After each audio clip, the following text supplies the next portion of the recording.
Thank you. Thank you. I gotta say, it is great to be in this beautiful place in Pittsburgh. We're gonna win Pittsburgh, we're gonna win Pennsylvania, we're gonna make Donald Trump the next president of the United States, and it starts right here, my friends.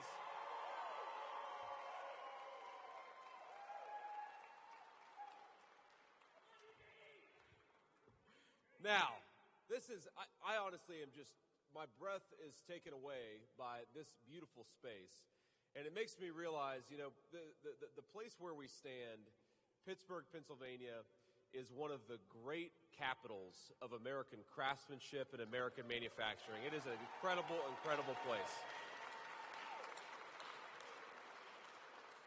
I think there are so many things that the presidency of Donald Trump represents, but one of the most important things that Donald Trump's leadership represents is we are going to get back to being a country of making our own stuff, of building beautiful things, and of doing great celebrations in beautiful buildings like the one that we're in right now.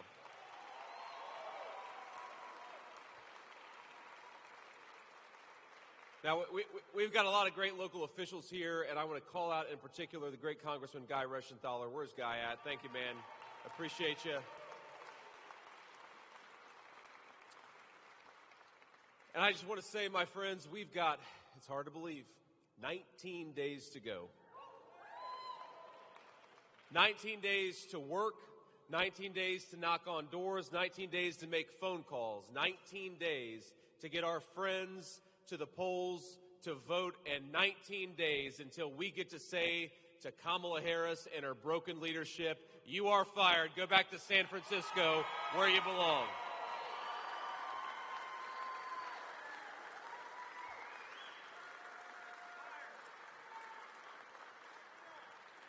Now, I have to say, you're going to probably be surprised to hear me say this, but, I feel bad for Governor Tim Walz, Kamala Harris's running mate. And here's why. Tim Walz has to defend the indefensible, which is Kamala Harris's failed record of leadership over the last 3.5 years. Think about this. When I agreed to be Donald Trump's running mate, when he called me and offered me the job that would change my life and change the life of my family, think about it. All I have to do is go and talk about how Donald Trump delivered rising take-home pay, the fastest in a generation, because he did.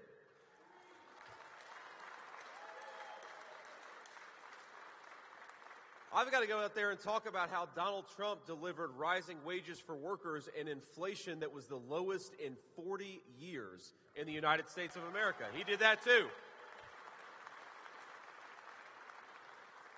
And of course, I get to go out there and say that levels of illegal immigration were lower. Donald Trump had secured the border in a big way for the American people, because that's true too.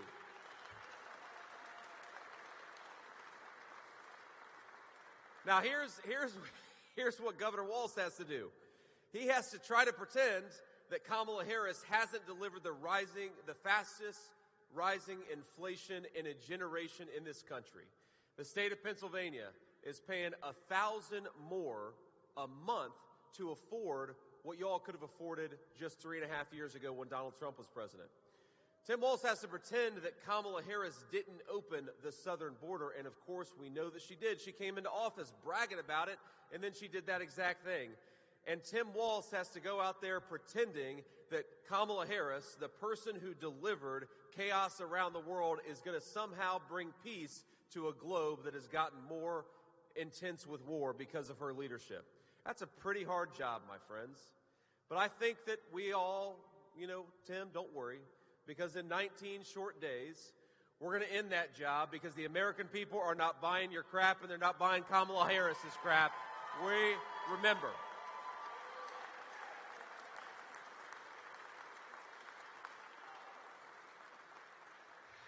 Now, Kamala Harris. Oh, in some ways, it's just too easy, my friends.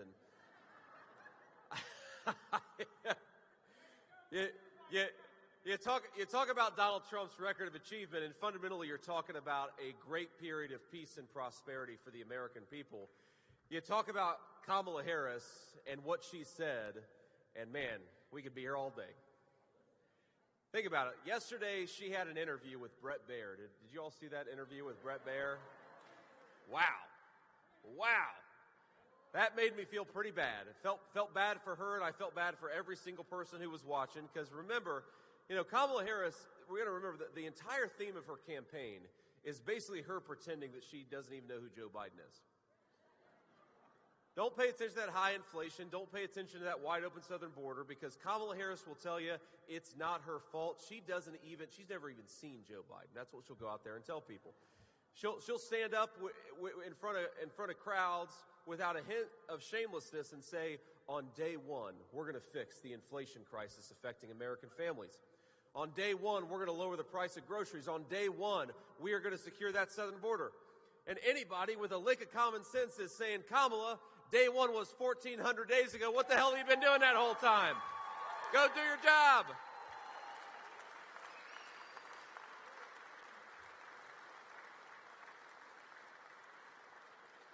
So Brett Baer asked her, well, the American people are saying they want to turn the page, and that is in fact the theme of your campaign. They want to turn the page. Well, who are they turning the page on? Because you've been the vice president for the past 3.5 years, and you know what she said? She started talking about Trump. She is pathologically incapable of talking about the American future without talking about a person who hasn't been president for 3.5 years. And look, I wish that he had been president for the past 3.5 years. We wouldn't have had all these problems. But Kamala Harris, it is so shameless, and something I think most politicians wouldn't be able to do, to stand up there and run so far away from the record that she bears a lot of responsibility for. And I think if this election's about anything, in 19 days, it's about Pennsylvanians saying, we're voting for our future, we're voting for prosperity for our children, and we're sure as hell not giving Kamala Harris a promotion to President of the United States.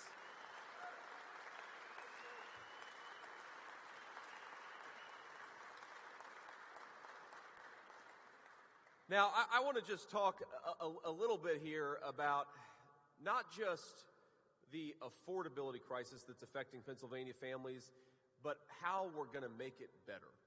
Because think about this. In just 3.5 years, the price of housing in Pennsylvania has gone up about 40%.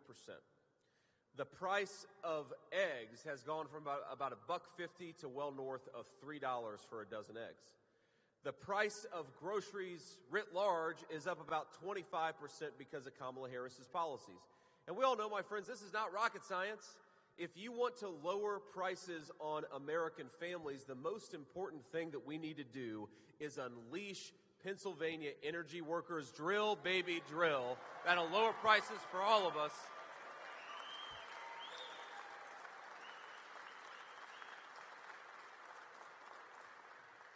And I'm asked sometimes, what's the connection between energy and groceries, energy and housing? And the answer is everything. Because energy is the biggest cost of what most of us make. If you think about the truck driver who's getting the groceries to the grocery store, if he's paying 50% more for diesel, then you're paying a lot more for your groceries. Or thinking about the construction worker who's getting lumber delivered to a construction site. If the guy who's delivering that is paying 50% more for gasoline, that means you're paying more for a house.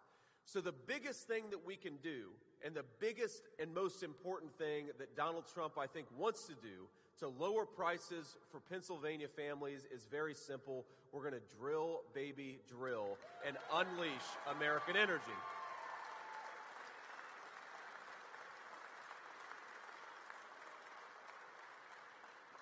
Now, because if we think about it, look, we've got plenty. We are sitting in the great Commonwealth of Pennsylvania on the Saudi Arabia of natural gas. We've got, between West Virginia, Ohio, Pennsylvania, we've got enough coal and natural gas to power a golden age of American prosperity.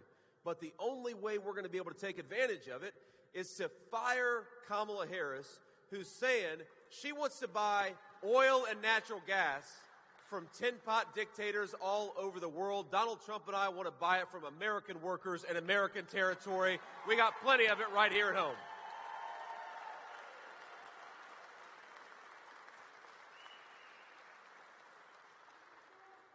And to the friends who are watching at home, just look at the clips. Kamala Harris, she announced that she wanted to ban fracking back in 2019. She pursued policies that made it harder for energy workers and energy businesses, and now she says, well, I didn't mean any of it. Well, we know she means it because she governed in a way that made it harder for Pennsylvania families. So don't trust the fake Kamala Harris on the campaign trail. Trust Kamala Harris's deeds. And Kamala Harris's deeds suggest that she is not fit to represent the state of Pennsylvania. She's not fit to serve as president of the United States of America.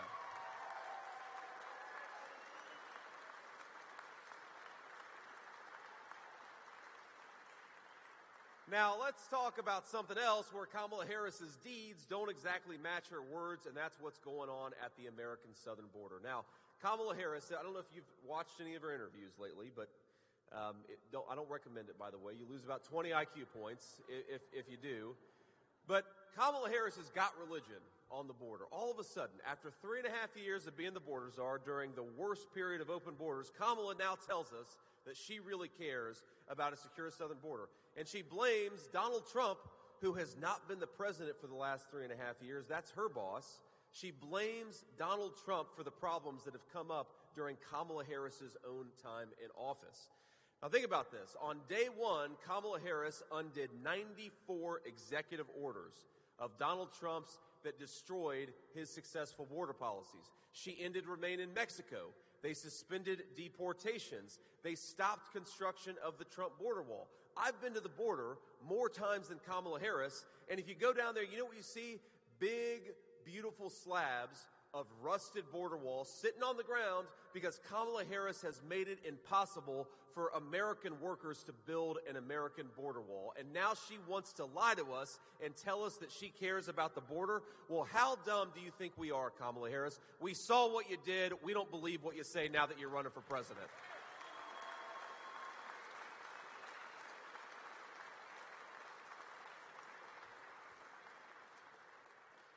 Now, I will say, to Kamala Harris's credit, I think that every time she gives an interview, that we gain about 100,000 votes.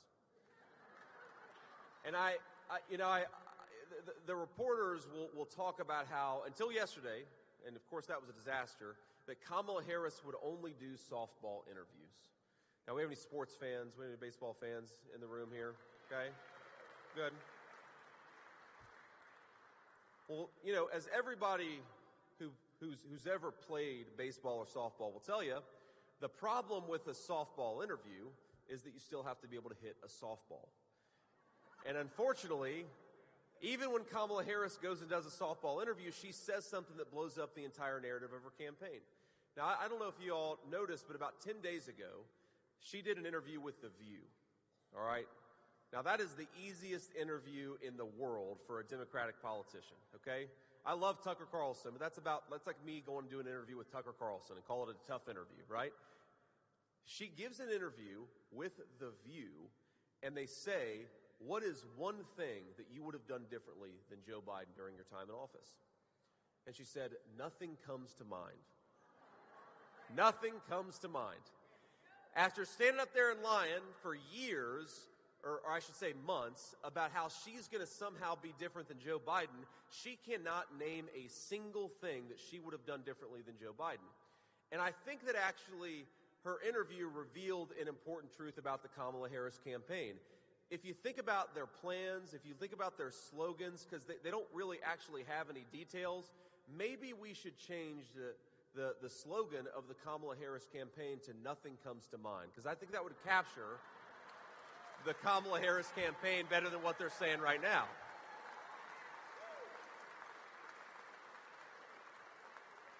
So let's try it out. You know, Kamala Harris, how are you going to lower the price of groceries for American citizens?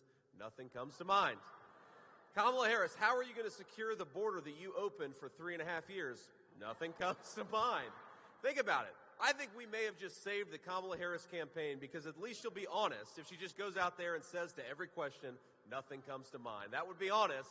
That would at least solve that one problem for her. But look, we need a president who actually has ideas and a plan and a vision for how to solve this country's problems. So let's just compare and contrast the record of Kamala Harris and the record of Donald Trump, where she did 94 executive orders to open up the American southern border.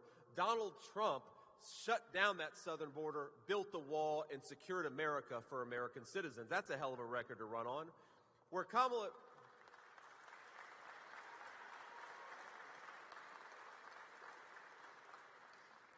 Harris had groceries up by 25% and housing up by 40%, Donald Trump made it affordable to live the American dream for American citizens. Where Kamala Harris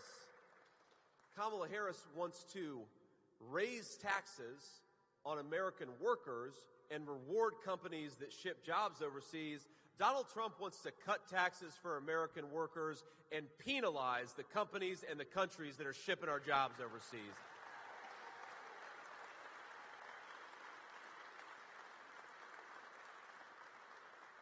And of course, where Kamala Harris has implemented regulation after regulation, she shut down the Keystone Pipeline.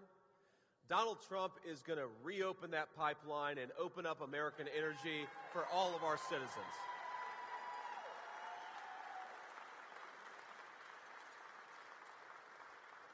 And you know, she's got a problem. Kamala Harris has got a problem because the words have not matched the deeds. And a lot of folks who used to be the foundation of the Democratic Party are abandoning the Democratic Party in big numbers, especially in the Commonwealth of Pennsylvania.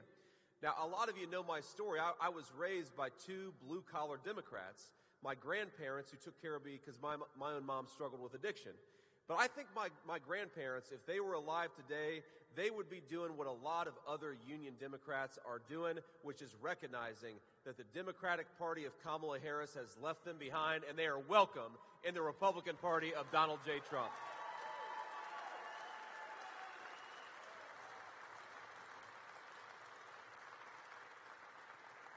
That's why, my friends, and I'm proud about this, over 65% of Pennsylvania Teamsters support Donald J. Trump for president.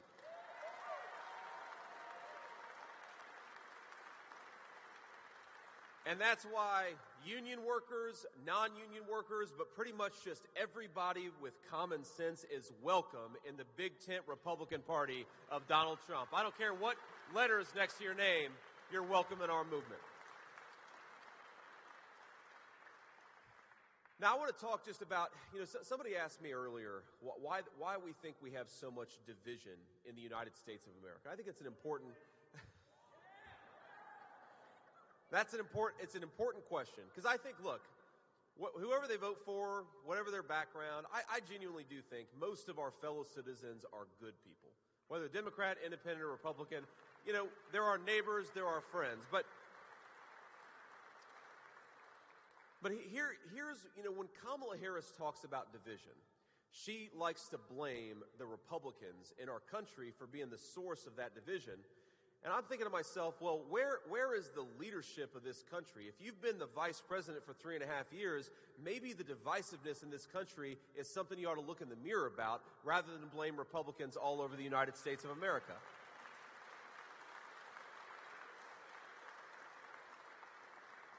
But I also think that one of the biggest sources of division in the United States of America is that we have leaders who would rather censor their fellow citizens than listen to them and persuade them. And this is an important thing that's changed about this country. And I want you to go back, my friends, to just a few weeks ago.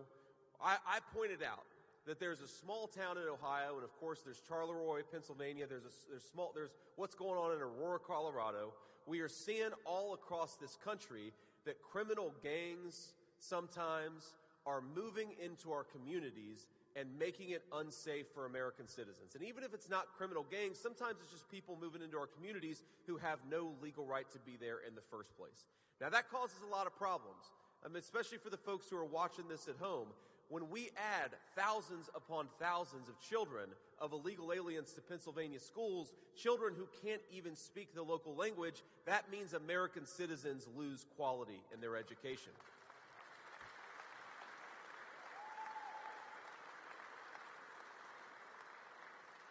When we bring in millions upon millions of illegal aliens and give them free health care, that means hospital wait times in the Commonwealth of Pennsylvania have shot up for Pennsylvania families. I feel terrible for anybody who's got to take their kid to the emergency room because you're going to wait longer than 3 hours because there are millions of people in the United States of America who don't have the legal right to be here.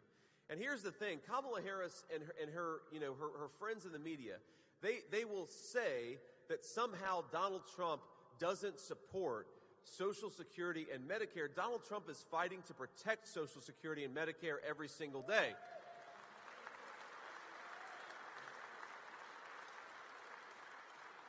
But I'll tell you what is going to bankrupt Social Security and Medicare, and that's Kamala Harris's plan to give Social Security and Medicare to illegal aliens who have no right to be here in the first place.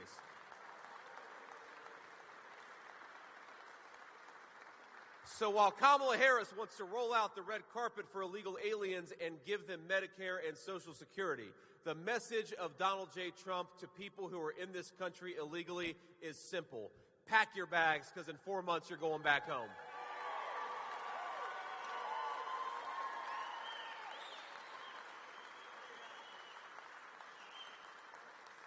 But it's not just that I disagree with Kamala Harris on the policy of immigration. You know what really gets me going is when Kamala Harris attacks the citizens of her own country as racist for daring to say that she should not have opened up the southern border. I think it's one of the most disgraceful things.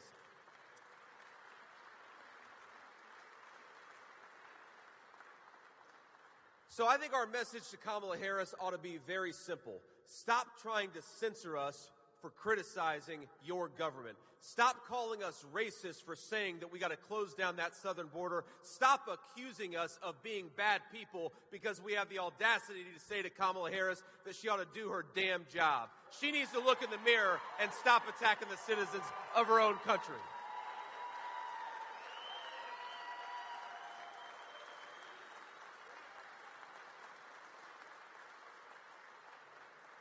And I think that is what has led to the divisiveness in our country. Because Donald Trump, whether we agree with you or disagree with you, whether you vote for us in 2024 or don't, we're rooting for you because you're our fellow citizens, and we will always fight for your right to speak your mind. Our founders, the genius of the First Amendment is not just that it protects everybody's rights. The genius of the First Amendment is that when we debate our ideas, rather than censor one another, we can actually come to the table, we can disagree, but still share a meal with one another afterwards. And we ought to...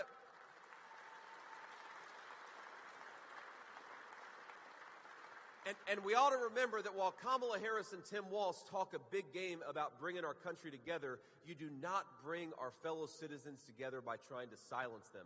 You bring our fellow citizens together by talking with them and inviting the conversation about how we're going to make this country better and fix our problems. That is what Donald Trump and I promise you and promise everybody who's watching. We may not always agree with one another, but we will fight for your right to speak your mind because this is America and we get to say whatever the hell we want to.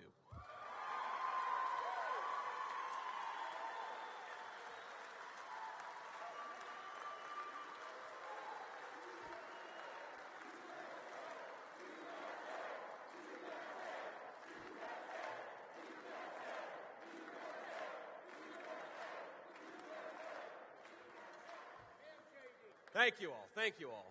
Sorry, I got a little fired up there, but I want to say one more thing, and then we'll take a few questions from reporters, and you guys are welcome to stay and watch me as I answer these questions. But I want to remind you that as much as the energy is really good in Pennsylvania, and we've got a lot of good energy in Pennsylvania, I think we're going to win this state, and we're going to win it in a big way. And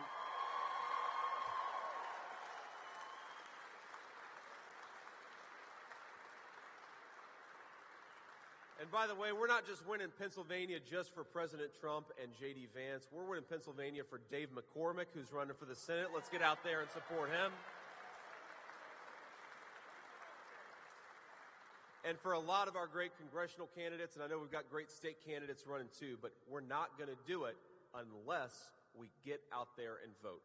So I want to make three requests 3 requests of every single person in this room. Number 1, first thing I'd like you to do is take out your phone, take it out right now, take a photo of this event, take a photo, take a selfie, take a photo of me, whatever. Post about it on social media or send it to your friends in text message. Tell them why you're voting for Donald Trump and remind them that we've all got to get out there and vote on or before November the 5th, okay? And that brings me to my second point. Look, I am not a fan, I'll be honest with you, of election season over election day, but Donald Trump has said this very well. It is what it is.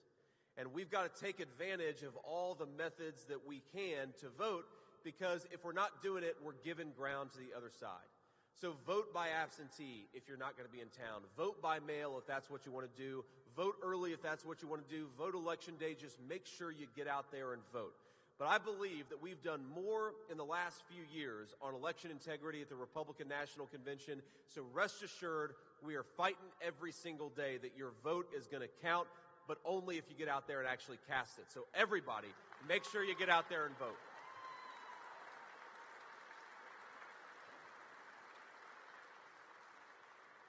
Two more requests here. The third thing is I don't want just you to vote.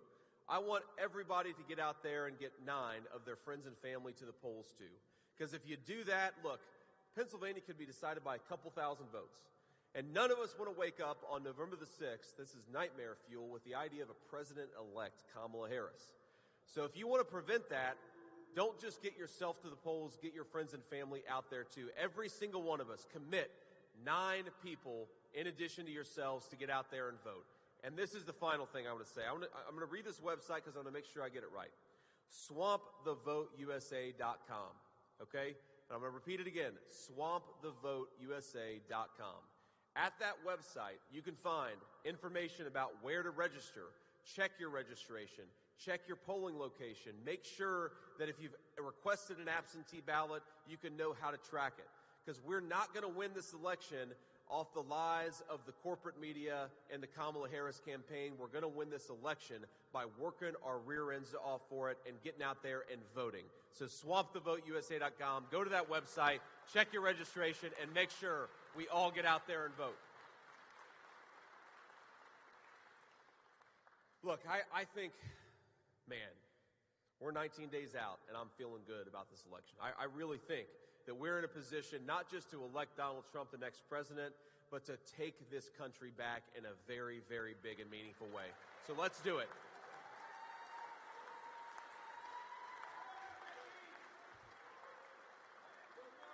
So I'm grateful to all of you for being here. I'm grateful for what you've already done, but most of all, I'm grateful that we're all going to work our butts off for the next 19 days and make Donald Trump the next president of the United States. God bless you all. Thank you for having me. I'll take some questions from the reporters now. Thank you all.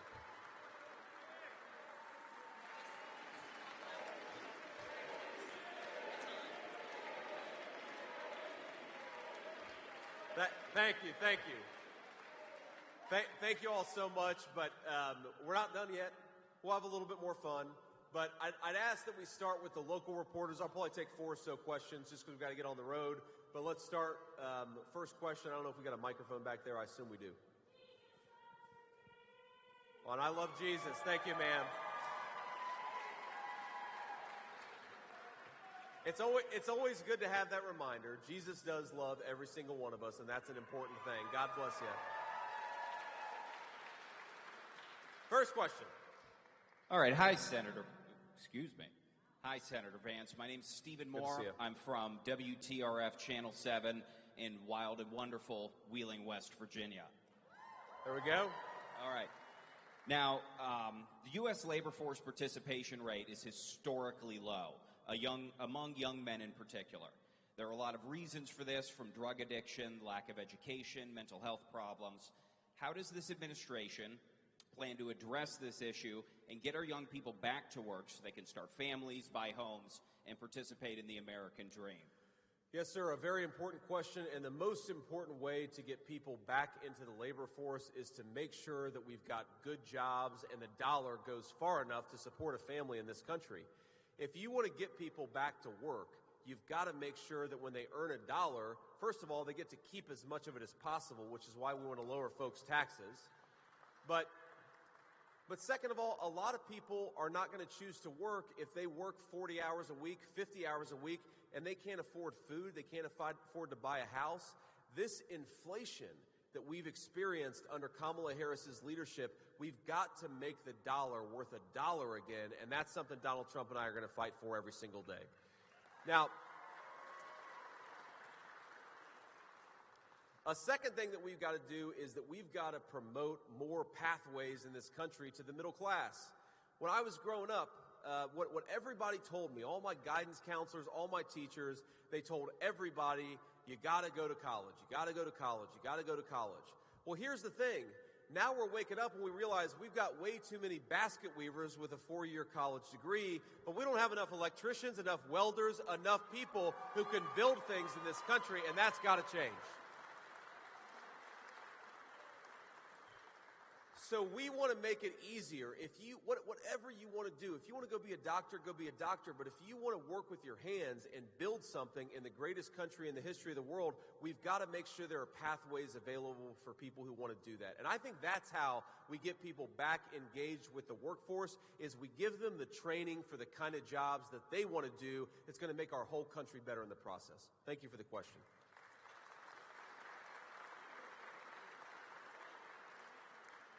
Good afternoon, Nicole Ford here with WPXI in Pittsburgh. When it comes to Pennsylvania, which county are you going to look at the margins first to know that you have won this state? Oh, that's an interesting question. I mean, look, I'm a political candidate. I'm not much of a political prognosticator. The only prognostication I'll make is that Pennsylvania is going to make Donald Trump the next president of the United States. I really do believe that.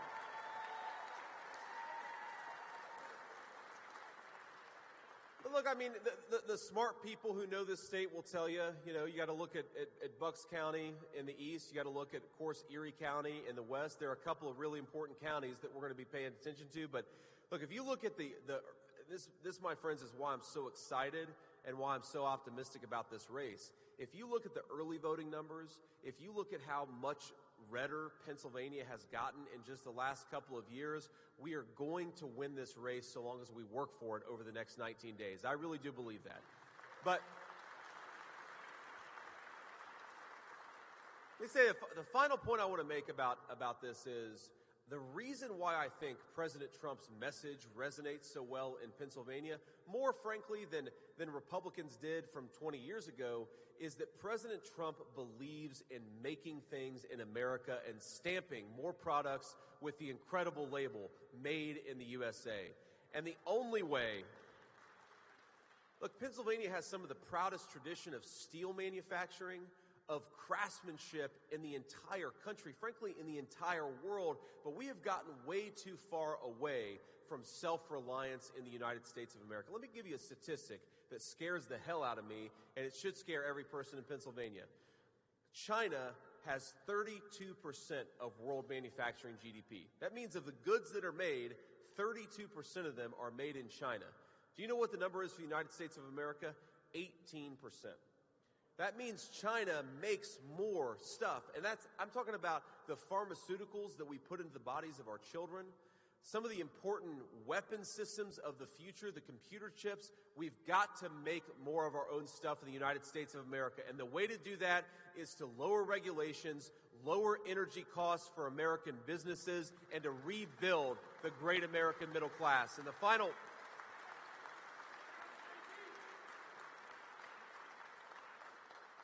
point I'll make about this, and this is where President Trump gets the most criticism, but it's also where President Trump is the most right. If you are a business and you rely on foreign slave labor at $3 a day, the only way to rebuild American manufacturing is to say, if you want to bring that product made by slave labor back into the United States of America, you're going to pay a big fat tariff before you get it back into our country.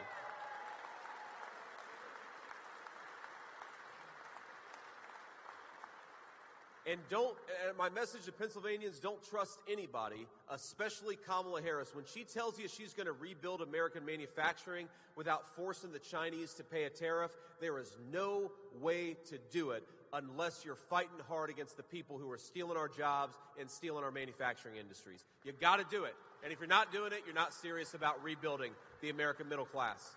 Next question. Hi, JD. Adam Bobeski for the Pittsburgh Post-Gazette. You've raised a lot of concerns about election security and integrity, and I wanted to know if you think it cuts both ways. If you're leading in the popular vote, or the vote nationally after election week, do you think that Kamala Harris should concede if she has similar concerns? Well, look, I think whoever wins this election, and it's going to be Donald Trump and J.D. Vance, we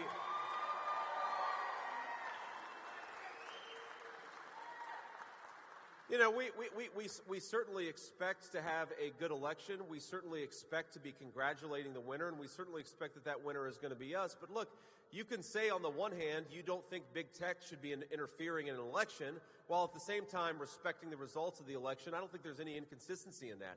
I'm going to keep on saying that American citizens have the right to be heard. American citizens have the right to have every legal ballot count. We're going to keep on working on legislation when we're in office, like the SAVE Act, which makes it harder for illegal aliens to vote in American elections.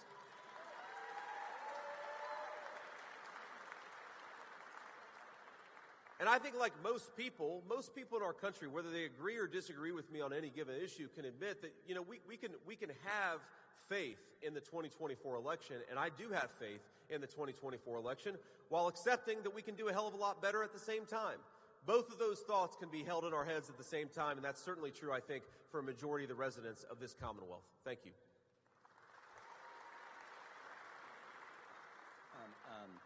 Hi, I'm Ryan Dito. I'm with the Pittsburgh Tribune-Review. You talked a little bit about housing costs. Sure. Kind of wondering if you could elaborate a little bit more on kind of issues on dealing with the supply of housing. I know that here in Pittsburgh we have, just like everywhere, kind of a bad supply of housing. How do we boost that, and how do we address that issue? Yes, sir. Look, an important question.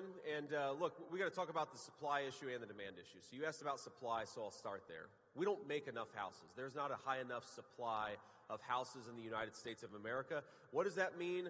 Lower energy costs to make it easier to build. That's why we say drill, baby, drill is maybe the most important part of lowering housing costs. You got to get mortgage rates lower again so that people can afford to buy a home when they find a home that they like. And the third thing is you've got to end all of these ridiculous regulations that make it harder for people to build homes in the United States of America. We're the proudest building country in the world. We got to get back to that very proud tradition. But we also got to be honest. If you build 5 million new homes over the next 3 years, but you import 25 million illegal aliens, the price of housing is going to go up. Because when American homes don't go to American citizens, that is one of the biggest drivers of the increase in housing costs. So here's the simple Donald Trump plan to reduce housing costs for American citizens. Build more American homes, but make sure they go to American citizens, not people who don't have the legal right to be here. Thank you. We'll do just a couple more. With KDKA TV News. Trump references the enemy from within. Would a Trump administration use the military to go after people who oppose Donald Trump? Oh, of course not. Of course not. Look, if you go back to the summer, look, ma'am, I'm glad you asked the question because I think it's so preposterous. First of all, the biggest problem that we have in this country right now is that because of Kamala Harris, people can't afford groceries and housing. We've got to fix that problem. That's why Donald Trump and I are running to redeliver prosperity for the American people. The second biggest problem we have in the United States of America is that we've got 25 million illegal aliens, many of them who have committed violent crimes who shouldn't be in the United States to begin with. And by the way, those are the issues that Pennsylvanians care the most about. When you go out and talk to them, you look at the polls, we ought to be talking about how to redeliver peace and prosperity for the Commonwealth of Pennsylvania. That's what President Trump and I are focused on. But look, the media picks up on this question when he makes this observation that we've also got to have law and order in our own country too, because this is an important issue. Do we remember?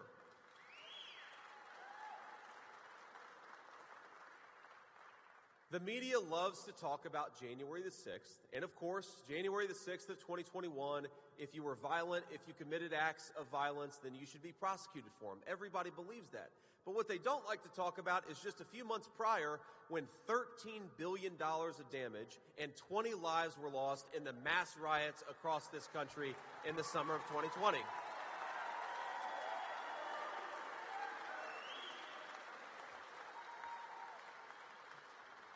And what President Trump has said quite directly is that look, if that ever happens again, if you ever have people who think that they can not just exercise their First Amendment right, but loot and riot and burn down American cities, we are going to go after them, and we're going to go after them hard. We do not tolerate that crap in the United States of America.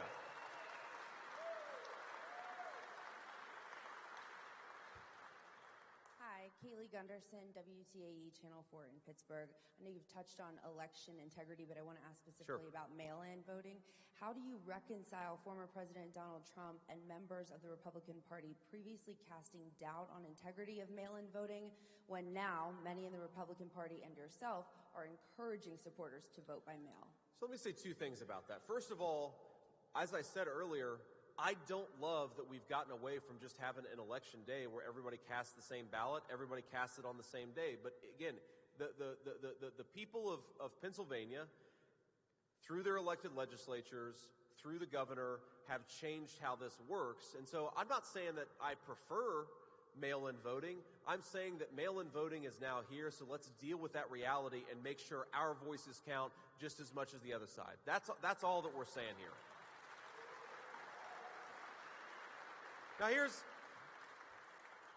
Now, by the way, a number of international organizations, a number of folks have talked about the fact that mail-in voting can sometimes introduce problems, and we're fighting every single day to make sure those problems don't happen in Pennsylvania or anywhere else in our country. And here are the things that you've got to do. You've got to make sure that mail-in votes have the proper signature matching. You got to make sure that mail-in votes are properly tracked to a real registered voter. There are all of these things that we can do, and the Republican Party is fighting every single day. Not just for our own voters, but for everybody. Because we want every legal ballot to cast and count, but we only want the legal ballots to count, not the illegal ballots. And so we've got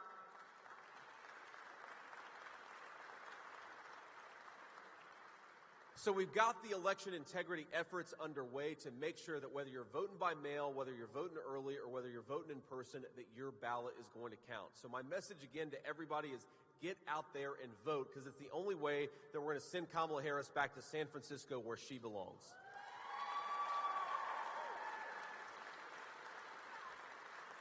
So on that note, because we're going to have to hit the road here, and I'm very excited. My friends, my cousin, who's more like a little sister to me, she's getting married tomorrow. So let's give her a round of applause. We'll tell her that the people. I'll tell my cousin Bonnie Rose, she's named after my mamaw. I'll tell Bonnie Rose that the thoughts, the prayers, and the blessings and the good wishes of the Commonwealth of Pennsylvania go with her on this new journey. But I want to tell you a story, and I've got so many stories because I've learned so much about our country over the last few weeks. I mean, people always ask me how I'm doing, and I appreciate you asking, but the answer is I'm doing as good as a person possibly could. Because aside from being married to my beautiful wife and being a father to our 3 kids, the greatest honor of my entire life is to stand up here and ask all of you to make me your next Vice President of the United States. It is a cool thing.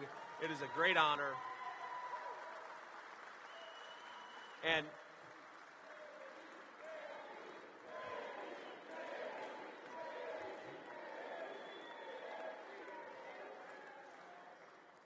But I also, one of the things that happens, of course, is you get to meet a lot of people. And there's a woman that I met a few weeks ago, as a matter of fact, and she was just in one of these photo lines. You take photos with people before, and she was talking to me about how she was really hurting because she couldn't afford groceries anymore. And she was talking about the things they cut back on, the things they like to have in their house, but they don't have anymore because they've got to make ends meet, and they've got to make do with what they have. And she spent about 30 seconds telling me about how she was struggling to buy groceries. And then she spent the next 3 minutes telling me that she prays for my family every day. She knew the 3 names of our beautiful kids, that she prays for each one of them by name every single day. And she spent more time asking me how I was than talking about her problems, even though I'm the one who gets to run for vice president, and she's worried about paying her bills. And I've met so many people like that. And you know what it's taught me? It's taught me that we have a generosity of spirit among our people that I wasn't fully aware of until I accepted this incredible honor. And I think that when you realize how great the people of the United States of America are,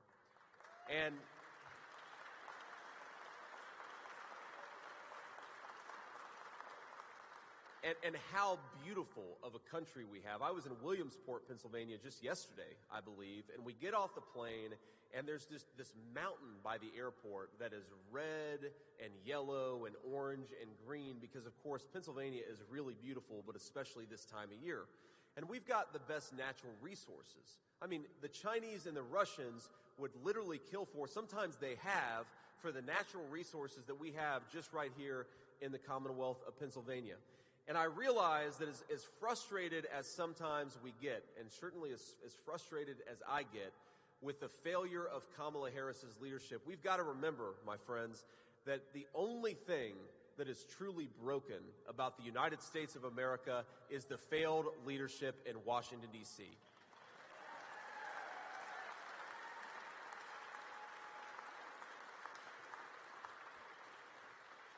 So over the next 19 days, when you're feeling tired or you're sick of talking about the election, I want you to remember that woman who is working hard to elect Donald Trump and is worried that if he's not elected president, she's going to go another 4 years where she's not able to afford her groceries. I want you to remember a kid like me, where sometimes my mamaw wouldn't turn on the heat at night if times were especially tight. We'd throw a few extra blankets on and just make do. And I'd like you to remember that the basic principle that every American citizen deserves to have safe communities. Every American citizen deserves to turn on the heat during the middle of a cold winter night. Every American citizen, so long as they work hard and play by the rules, ought to be able to afford the groceries that they want for themselves and their families. And that is only going to happen if we get Donald J. Trump back in the White House. So let's go fight for it. Let's go earn it. Let's go make Donald Trump the next president, and we're going to do it together. God bless you guys, and thank you for everything that you're doing. We love you.